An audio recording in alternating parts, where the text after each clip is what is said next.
I never thought I'd end up working as a janitor in my own family's company. While technically it wasn't my family's company, it was my father's. But nobody knew that. Not even my stuck-up aunt and uncle who ran the day-to-day operations thinking they owned everything. Let me start from the beginning. My name is Sarah Chen, and my story begins with my father, James Chen, a brilliant businessman who built Chen Enterprises from nothing. But unlike most success stories, my father chose to stay in the shadows. He had his reasons, and I never questioned them until that fateful day everything changed. Growing up, we lived modestly in a small apartment above Dad's hardware store, his first business and the only one everyone knew about. "Stay humble, Sarah," he'd always say. "True power isn't about showing off. It's about understanding people at every level." I didn't realize then that he was preparing me for something bigger. When I turned 18, Dad sat me down for a serious conversation. "Sarah, there's something you need to know," he said, pulling out a thick folder. "I don't just own the hardware store. I'm the majority owner of Chen Enterprises." My jaw dropped. Chen Enterprises was one of the largest companies in our state, employing thousands of people. "But everyone thinks Uncle Robert and Aunt Linda own it," I said, confused. Dad smiled that wise smile of his. "They manage it, thinking they built it themselves. They don't know I bought the company through a holding corporation years ago. I let them believe they're in charge because—" He paused. "Well, you'll understand why soon enough." That's when he proposed his crazy plan. He wanted me to work in the company, starting from the bottom, without anyone knowing who I really was. "Learn every aspect of the business," he said. "See how people treat others when they think no one's watching. Then you'll know who deserves to lead." So there I was, 22 years old, fresh out of business school, where I graduated top of my class, though nobody at Chen Enterprises knew that, working as a janitor. I took the name Sarah Lai, claiming no relation to the Chen family. For 2 years, I cleaned offices, organized supply closets, and watched. I watched how Uncle Robert took credit for other people's ideas. I saw how Aunt Linda fired people just before their benefits kicked in. I witnessed their son, my cousin Michael, harass female employees while his parents covered it up, all while thinking they owned the place. But I also saw the good ones, like Maria in accounting, who stayed late helping others with their work without asking for credit, or John in maintenance, who used his own money to buy better safety equipment for his team when management refused. I kept detailed notes of everything, just like Dad taught me. Then came the day of the quarterly board meeting. I was cleaning the conference room as usual when Aunt Linda stormed in early. "What are you still doing here?" she snapped, her designer heels clicking against the marble floor. "Board meeting's about to start. This is for important people only." I continued wiping down the table. "Just finishing up, Mrs. Chen." Uncle Robert walked in, already red-faced from his 3-martini lunch. "Oh, it's the janitor girl," he sneered. "You know, I always wondered, didn't you go to college or something? Couldn't make it in the real world, huh?" I kept my face neutral, just as Dad had taught me. "Yes, sir. Business major." That made them laugh. "Business major. Hear that, Linda? We've got a regular CEO cleaning our toilets." "Well," Aunt Linda said, adjusting her pearl necklace, "I suppose someone needs to teach these entitled young people their place. Not everyone can be successful like us." I gathered my cleaning supplies, maintaining my calm exterior while my blood boiled inside. That's when my cousin Michael swaggered in, reeking of expensive cologne. "Hey, janitor girl," he called out, blocking my path to the door. "Why don't you stay? You can serve us coffee and maybe we can discuss your career opportunities later." He winked, making my skin crawl. "That's enough, Michael," Aunt Linda said, not out of concern for me but for appearances. "She's the janitor's daughter. We don't mix with those people." "Actually," I said quietly, "I should stay. I'm supposed to attend this meeting." The room erupted in laughter. "Oh, this is rich." Uncle Robert wiped tears from his eyes. "The janitor's daughter thinks she belongs in a board meeting." "This is for real family only," Aunt Linda said coldly. "Know your place and leave." I looked around the room, memorizing their smug faces. "As you wish," I said, heading for the door. "But you might want to delay the meeting for about 30 minutes. "And why's that?" Uncle Robert called after me. I turned back with a small smile. "Because the CEO is running late." "We're right here, you stupid girl," Aunt Linda snapped. "Are you?" I asked softly, closing the door behind me. I took the elevator to the ground floor, wheeling my cleaning cart into the supply closet for the last time. Then I went to the bathroom, opening the small duffel bag I'd stashed there earlier. Inside was a crisp business suit, Armani, Dad's gift for this special day. 10 minutes later, I stood in the lobby, transformed from the humble janitor to the polished businesswoman I'd been trained to be. Right on schedule, Dad walked through the front doors, looking impeccable in his custom suit. "Ready?" he asked, offering his arm. I took a deep breath, thinking of all the hard-working employees who deserved better leadership. "Ready." As we walked to the elevator, I couldn't help but smile, imagining the looks on their faces when they learned the truth. The real storm was about to begin. The elevator ride to the top floor felt like ascending to a battlefield. Dad squeezed my hand reassuringly, just like he used to do before my school presentations. But this was no school presentation. This was about to be the most dramatic moment of my life. "Remember," Dad said quietly, "stay calm no matter what they say. True power is in control." The elevator doors opened, and we could already hear the chaos from the conference room. Aunt Linda's shrill voice carried down the hallway. "Where is everyone? The other board members should be here by now." Dad checked his watch and smiled. "Right on time. The real board members should be arriving now." As if on cue, the elevator behind us opened, and out stepped 5 distinguished-looking individuals. The actual board of directors, handpicked by my father years ago. They all nodded respectfully to Dad, then to me before heading toward the conference room. "Shall we?" Dad gestured forward. I took one last deep breath and nodded. It was showtime. The look on Uncle Robert's face when Dad walked into the room was priceless. He went from red to white to slightly green in a span of seconds. Aunt Linda's jaw dropped so far, I thought it might hit her expensive pearls. "J. James?" Uncle Robert stammered. "What are you doing here? You run the hardware store." "Hello, Robert," Dad said calmly, taking his seat at the head of the table. "Linda, Michael, I believe it's time we had a proper family meeting." "Family meeting?" Aunt Linda's voice went up an octave. "What is she doing here?" She pointed at me like I was something she found stuck to her designer shoe. I smiled, taking the seat to Dad's right. "Well, Aunt Linda, I work here, remember?" "As a janitor," Michael spat. "Security. We need security in here." "I wouldn't do that if I were you," one of the board members, Mr. Harrison, spoke up. "Considering Ms. Chen here is your boss." The room went deadly silent. You could have heard a pin drop. What is he talking about?"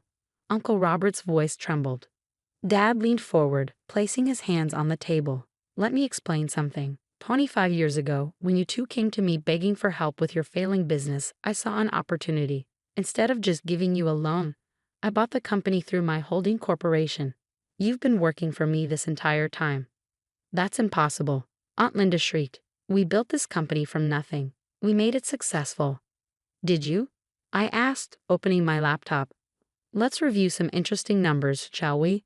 In the past 2 years alone, you've embezzled approximately $2.3 million through fake consultant fees. You fired 47 employees just days before their benefits would kick in.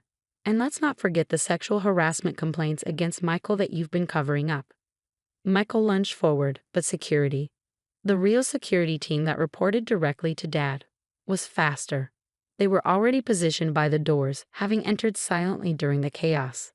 "You can't prove any of this," Uncle Robert snarled, but his shaking hands betrayed his fear. "Actually, we can," Dad said, nodding to Mr. Harrison, who started distributing thick folders to everyone present. "Every transaction, every fired employee, every complaint. It's all here. Documented, verified, and ready for legal action if necessary." Aunt Linda started to cry, her makeup running down her face. "But we're family. You can't do this to family." "Family?" I stood up, my voice steady but filled with controlled anger. "Was it family when you made Maria from accounting work overtime without pay? Was it family when you fired John from maintenance for requesting better safety equipment? Was it family when you treated me, your own niece, like garbage for 2 years? You were spying on us?" Michael looked like he might be sick. "No, Michael. I was learning exactly how you treat people when you think you have power over them. Learning who deserves to lead this company and who doesn't." Dad stood up, his presence commanding everyone's attention. Robert, Linda, as of this moment, you're both terminated from your positions at Chen Enterprises. Michael, you're not only fired, but will be cooperating fully with the pending criminal investigation into your behavior. You can't fire us. Uncle Robert roared, standing up so fast his chair fell backward. We'll fight this. We'll go to court. Please do, I said sweetly, pulling out one final document. By the way, remember that contract you signed last month? The one about the company restructuring that you didn't bother to read properly? Their faces showed dawning horror. That contract included a clause about immediate termination without compensation in case of proven financial misconduct. I continued. It also included a non-compete clause and a requirement to repay any misappropriated funds. Oh, and you might want to check your company accounts. They've already been frozen. Aunt Linda collapsed into her chair, sobbing openly now. Michael stormed toward the door, but was stopped by security. Uncle Robert just stood there, mouth opening and closing like a fish out of water. You have until the end of the day to clear out your offices, Dad said firmly. Security will escort you. And if you're wondering about the board meeting, it already happened this morning. The vote was unanimous. Sarah is the new CEO of Chen Enterprises, effective immediately. As security led them out, their protests echoing down the hallway, I couldn't help but think about all the employees who had suffered under their leadership. This wasn't just about revenge, it was about justice. Well, Dad said, turning to the board members with a smile, shall we discuss our plans for the company's future? But before we could continue, my phone buzzed with an urgent message. Something was happening in the lobby, something that would make this dramatic day even more explosive. The urgent message was from Maria in accounting. You need to come to the lobby now. Your aunt is telling all the employees they're being fired. People are panicking. I exchanged a quick look with Dad. Go, he said. Show them what kind of leader you really are. Taking the elevator down, I could hear the chaos before the doors opened. Aunt Linda's voice rang through the lobby. That's right, everyone's fired. My brother-in-law and his janitor daughter are destroying this company. The lobby was packed with worried employees. Some were crying, others were angrily making phone calls. In the center of it all stood Aunt Linda, her mascara-streaked face twisted with rage, still wearing her designer suit but looking somehow smaller without her power. We built this company, she was shouting, and now they're throwing everyone out. All because of that sneaky little spy. I stepped out of the elevator, my head held high. The room gradually fell silent as people recognized me, not as the quiet janitor anymore, but as someone different, someone in charge. Actually, I said, my voice carrying across the lobby, no one's being fired except the people who've been stealing from this company and mistreating its employees. Sarah? Maria pushed through the crowd, looking confused. What's going on? I smiled at her, my first genuine smile in this building. Let me introduce myself properly. I'm Sarah Chen, daughter of James Chen, the true owner of Chen Enterprises. And as of today, I'm your new CEO. The lobby erupted in murmurs. I held up my hand for silence. For the past 2 years, I've worked alongside all of you as a janitor, not to spy, but to learn. I learned who stays late to help their colleagues without asking for credit. I nodded at Maria, who blushed. I learned who spends their own money to keep their team safe. I smiled at John from maintenance, and I learned who treats people with respect regardless of their position. This is ridiculous, Aunt Linda shrieked. You can't possibly. Security, I interrupted calmly. Please escort Mrs. Chen out of the building. Her access has been revoked. As security led her away, still screaming about betrayal, I turned back to the employees. I understand you're worried. Change is scary. But I promise you this, the only people leaving today are those who have abused their power. In fact, I pulled out my tablet. I have some announcements to make. First, effective immediately, all employees will receive a 15% raise to match market rates. The money my aunt and uncle embezzled will be redirected to employee benefits. Gasps and excited whispers filled the lobby.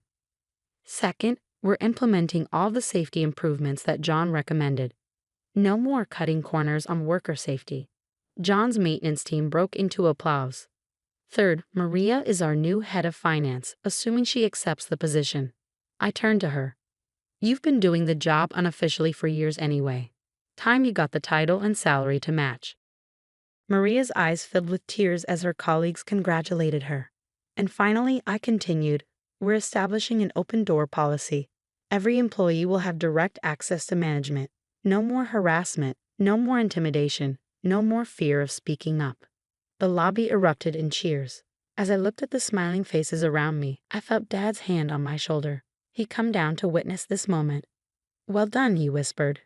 But we weren't quite finished. That evening, as employees were leaving work with renewed hope, Uncle Robert made one last desperate attempt.